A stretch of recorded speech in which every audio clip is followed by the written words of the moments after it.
За сайн бацгаана уу. Ажлын хэсгээс асуулт асууя. За энэ одоо яг энэ халдшгүй байдалтай холбоотой асуудал. За ер нь бол бид нэр зарчмын хувьд олон улсын жишгээр парламент төсний дархлаа бол парламентын гишүүний бүр эрхийн асуудал байдаг. За парламентын гишүүний бүр эрхийн асуудалтай холбоотой Английн парламентын сонгодог жишээ байдаг л да. Хаан төсвийг хэтрүүлж хэрэглээд энэ өөртөө хэд тансаглаад байна гэд тодорхой парламентын гишүүд санал гаргасан. Миний эрх хэмжээг хязгаарладаг хэмбэ гэд хаан тэдгээр парламентын гишүүдийг хариуцлага тооцохоор ордонд ирэхэд парламент нь тэр парламентын гишүүдэд хамгаалаад зүхтаалгаад үлдчихсэн гэд 400-500 жилийн өмнөх кейс. За энэ үеэс эхлээд энэ парламентын гишүүний халдшгүй байдал дархлааны асуудал орж ирсэн байдаг. Тэр энэ бол одоо жирийн иргэд бол яаж юм гэхээр хуучин 76 гишүүн байхад байж болох хамгийн хэцүү үгнүүдээр 76 гишүүнийг шүүмжилдэг байсан. Одоо бол 126 гишүүн гингөт мөн ялгаа байхгүй. Ер нь энэ 126 ч юм бол бүтэхгүй мэн гэсэн нэг талаас хэвлэл мэдээллийн PR, нөгөө талаас энэ байгаа төрийн арчаагүй байдал нь тийм шүүмжил рүү дагуулад очичдаг. Гэтэл яг энэ их хурлын гишүүний халдшгүй дархан байдал, ер нь төрийн өндөр алба хашиж байгаа хүмүүсийн энэ халдшгүй байдал гэдэг бол зөвхөн энэ бол одоо тансаглах, илүү эрх дарах эдлэгтэй холбоотой зүйл биш. Харин өөрөө энэ парламент төсний төлөвшил, парламентын аюулгүй байдал, за дээрэс нь хууль засаглах, цаашлаад үндсэн хууль төсний төрийн байгуулалттай шууд утгаараа холбоотой байдаг. Тэгэхээр яг энэ асуудлыг ярихаар иргэдийн дунд асар их шүүмжил байгаа. Тэгэхээр би одоо санаачлагчдаас асуух гэж байгаа нь асар их шүүмжил байдаг. За ерөөсөө л өөрсдийнхөө эрх дарахыг хадгалах гээд байгаа юм байна, хамгаалах гээд байгаа юм байна. Өөрсдийгөө л эрх мэдлэр хуйглах гээд байгаа юм байна. Эцсийн эцэд одоо энэ бол одоо ачлагдал багтай зүйл юм а гэсэн ийм үндслүүдийг хэлдэг.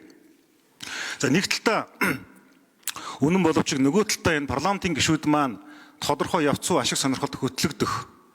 За олон нийтийн сэтгэл зүйд тохирох одоо популизм хийх, PR-ын суурьтай улс төрийн нүүдэл хийх, судалгаа бодлогод захирагдахгүй байх, судалгаа бодлогыг үндэслэхгүй байх гэсэн ийм одоо хам шинж өвчин шиг юмнууд гарчаад байгаа юм аа. Тэгэхээр ер нь бол Орос бүгд найрамд хятад дуусгасан хоёр улсын дунд цөөхөн амтай, эдийн засгийн хувьд бас сорилт бэрхшээлтэй, гадаад эдийн засгийн хараат байдалтай ийм орны хувьд бол энэ парламентын цэглэн бэхжүүлэхэд энэ одоо хуулийн үзэл санаа ямар ач холбогдолтой гэдэг талаас нь хууль санаачлалыг тодруулна гэж хүсэж байна.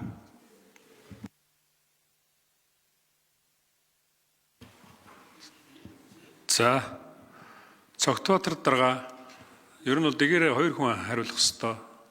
Хэн хариулах юм? За цогтбаатар дарга хариулъя.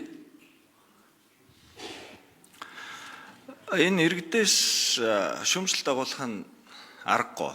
Яг тэгвэл одоо энэ асуудлыг яригж хахад би байнгын хорон дээр ч хэлж ирсэн.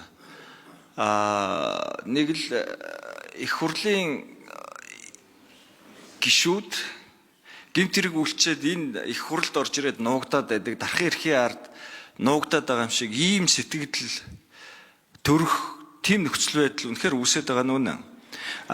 Энэ дээр дархан эрхийн асуудлыг бий бол жишээлбэл ойлгохдоо үг хэлэх эрхчлөөг нь хамгаалах гэж олгосон байгаа.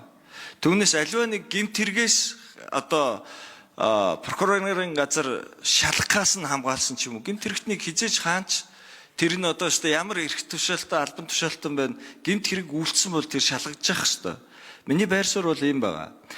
Энэ асуудал дээр бол нөгөө үндсэн хууль дээр томьёологдсон байгаа энэ томьёо эднэрээс хараад үзэхэд яхаарахгүй нэг талаас нэг байр суурь хэлэгдэн тэр техникийн яг цэвэр эрх зүйн бас тайлбарын асуудлаа үндсэн хуулийн цэц нэг тал руугаа бол гаргаж өгөх нь зөв байх. Түүнээс энэ дээр бид нар одоо сая л гэхэд үндсэн хуулийн маргаанчинд тал талдаа бид нар өөр тайлбарлаж явж эцсийн дүндээ бидний хинж үндсэн хуулийн цэцийн өмнөөс тэр тайлбарыг чинь гаргаж чадахгүй байгаа даа шүү дээ. Үндсэн хуулийн цэц энийг нэг талд нь гаргаж өгнө. Би нэг талдаа гаргаж өгөхдөө энэ дээр бол гэмт хэрэгтнүүдийг хамгаалах талдаа гаргах ямар ч боломжгүй гэж бодож байна. Яг бол үндсэн хуулийн өөрийнх нь цаад санаа агуулга тийм байхгүй. Их хурл дэвшигтэй бид нар бүгдээрээ цагдаагаас би ямар нэгэн гэмт хэрэгт холбогдоогүй гэсэн. Өөрөөр хэлбэл ёстой нөгөө презумпц ярих юм бол гимгүүн зарчим энгийн иргэдэд үйлчлдэг бол их хурлын гишүүдийн хувьд бол ерөөсө гэмт хэрэгт холбогдоогүй байх презумпц шууд үйлчилж байгаа байхгүй юу? Тийм учраас тэр шалгуурыг давж иж нэр дэвшиж орж ирж байгаа шүү дээ. Тэгээ ийм зүгээр маргаантай асуудал байгаа болохоор нөгөө эрх бүхий үндсэн хуулийн цэц дээрээ нэг тал руугаа гарахгүй бол энэ маргаан цаашаа яваалах юм билээ. За. Тогтоолыг санаасгч сайн хүүгэн Амбатар гишүүн хариулна. За эрхэм гишүүдээ энэ дээр хав хонзонгоор төрийн ажлыг явуулж болохгүй. Энэ бол яг л зарчмын зүйл ярьсан. Миний хувьд бол хууль зүйн байнгын ороогоор анх удаа одоо би бас асуудал оруулж байгаа. Хуульч гишүүд бол асуудлыг субъектив биш, объектив хандах ёстой гэж би итгэдэг. Тэгээ энэ дээр гол хэлэх гэж байгаа санаа гэвэл 4 жил энэ улсын их хурлын гишүүний дархан эрхийн ард нуугдах тухай яриагүй. Гэмт хэрэгт холбогдсон гутал шууд бүрэн эрхээс нь түтгэлзүүлдэг улсын их хурлаар орж ирдэг энэ асуудлыг би хамгаалж ярьсан. Одоо яаж вэ? Улсын их хурлын гишүүнийг зүгээр л гүтгээл, алуурчин, хулгайч гээл тэгэл АТГ дээр байцаагаал яваад идэг. Тэгэнгүүтэл нөгөө дархан эрхэд нөлөөлдөг.